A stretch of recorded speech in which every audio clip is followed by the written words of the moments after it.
Hello everyone, good morning. কেমন আছো তোমরা সবাই? আশা করি তোমরা সবাই খুব ভালো আছো আর আমিও খুব ভালো আছি। বৃষ্টি ভেজা সকাল নিয়ে ভিডিওটা শুরু করলাম। আর বৃষ্টি ভেজা সকাল মানে তো বুঝতেই পারছো যে কতটা ভালো। আর যে গরম পড়েছে তার মধ্যে তো আরও বেশি ভালো লাগছে। তো দেখো বৃষ্টি পড়াতে মনে হচ্ছে গাছগুলো আরও বেশি সুন্দর হয়ে গেছে না? আমারও খুব ভালো লাগছিল।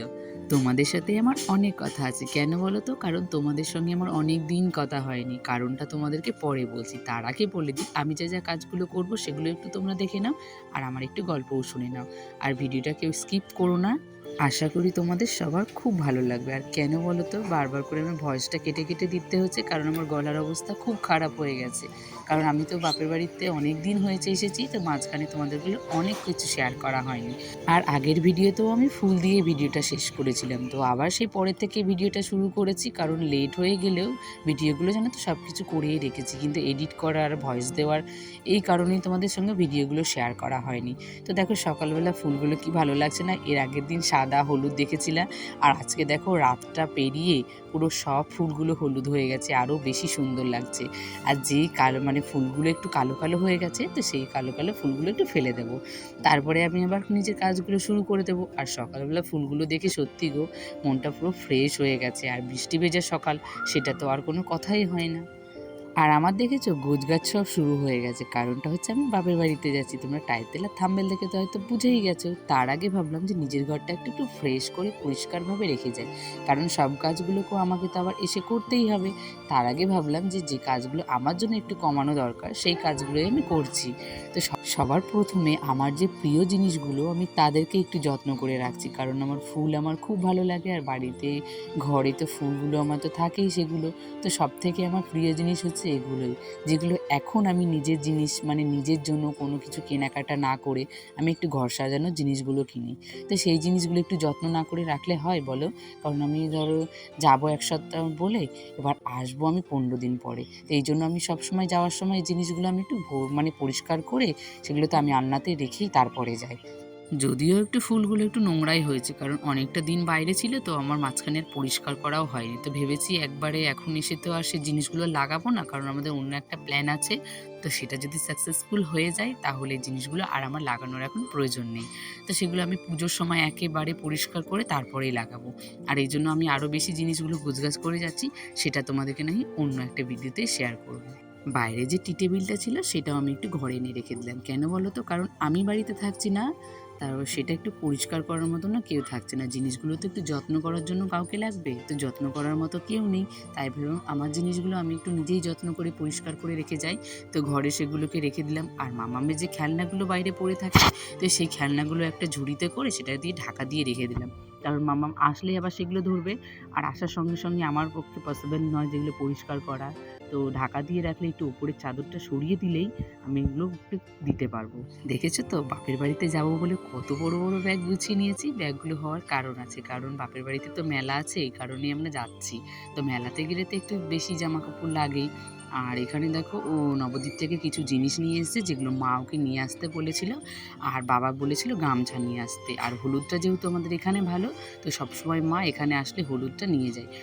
আর এই হলুদটার দামটা একটু বেশি হলেও আমরা এই হলুদটা খাই। তো আমাকে দামটা দেখাচ্ছিল, আমি কিনতে যাই না, আমি বলতেও পারবো না, কিন্তু আজকে দামটা দেখেছি বেশ ভালোই। আর একটা পাঞ্জাবি নিয়ে এসেছিলো, সেটা একজনকে দেওয়ার জন্য। তো এই ছিল আজকের আমাদের কেনাকাটা। তারপরে দেখো রাতে আমরা ঘুমিয়ে আবার সকালবেলা ঘুম থেকে উঠে আমরা আবার বেরিয়ে পড়েছি। তো বেরোনোর আগে ভিডিওটা আর মানে শুরু করতে পারিনি, কারণ বৃষ্টিতে ভিজতে ভিজতে এসেছি। সত্যিই বুঝতে পারিনি গো যে আজকে আস্তে আস্তে বৃষ্টিতে এতটাই ভিজে যাব।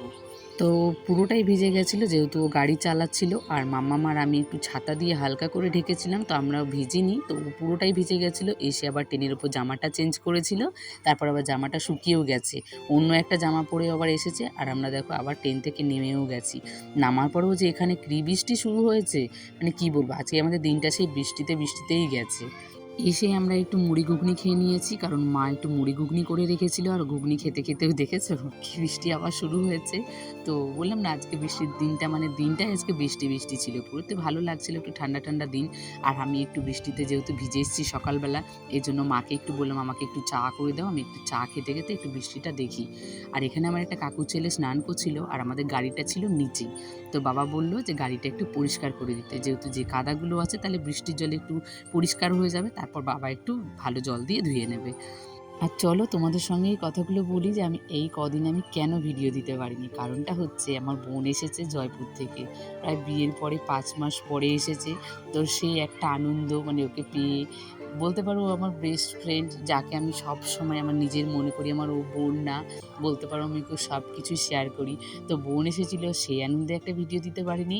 আর সেকেন্ড কথা হচ্ছে বাড়িতে এত লোক ছিল যে তার মধ্যে আমি ভিডিও এডিট করব, ভয়েস দেব, মানে সেই মুডটা ছিল না। মনে হচ্ছিল এই দিনগুলো পার হয়ে গেলে আমি এই দিনগুলো আর পাবো না। তো ভিডিওটা তো আমি 2 দিন পরেও দিতে পারবো। জানি আমার অনেক বন্ধুরা ছিল যে আমার জন্য অপেক্ষা করছিল, কিন্তু বাট দিতে পারিনি, কী করব বলো। আর এখানে দেখো আসার পরে ওকে বাবা আবার কাজে লাগিয়ে দিয়েছে। জামাই এসেও শান্তি নেই, জামাইকে দিয়েও আবার কাজ করায়। না গো, জামাইকে দিয়ে কাজ করায় না, বাবার একটু বয়স হয়ে গেছে তো, ও আসলে একটু বাবাকেও কাজ কমই করতে দেয়। কারণ ও যখন আসে বাবার কাজগুলো বেশিরভাগটাও করার চেষ্টা করে, যেমন বাজার ঘাটটা বাবা বলে ওকেই করতে বলে।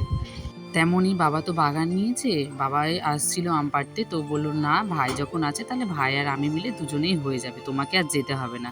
তো ওরও ইচ্ছে যে ও মানে আগে কাজগুলো করেনি, তো ও খুব এক্সাইটেড নিয়ে কাজগুলো করছিল, ওর ভালো লাগছিল। তো খুব মজা করছিল যে ওপর থেকে ভাই আমগুলো ফেলছিল আর হাতে লুটছিল, কারণ সেগুলো নিচে পড়লে তো নষ্ট হয়ে যাবে, এই কারণ এই আমগুলো এভাবেই পাড়তে হয়, যেহেতু আমগুলো তো আবার সব বিক্রি করতে হবে। আমিও এসেছিলাম ওকে দেখতে একটু ও কী করছে, কারণ ও এই কাজগুলো তো করেনি। আর দেখো উপর থেকে একটা আম পড়ে কেমন আমটা ফেটে গেছে, এত বড় একটা আম বলো তো। তো আমি এখানে নিয়ে এসেছিলাম একটা মাম্মামের জন্য একটা আম নিতে, যে মাম্মাম একটু পাকা আম খাবে বলছিল। তো চলো বন্ধুরা, আজকের মতো আমি ভিডিওটা এখানে এড করছি। ভিডিওটি ভালো লাগলে প্লিজ একটা লাইক করে কমেন্ট করো, আর আমার চ্যানেলে কেউ নতুন এসে থাকলে চ্যানেলটিকে সাবস্ক্রাইব করে দিও। টাটা।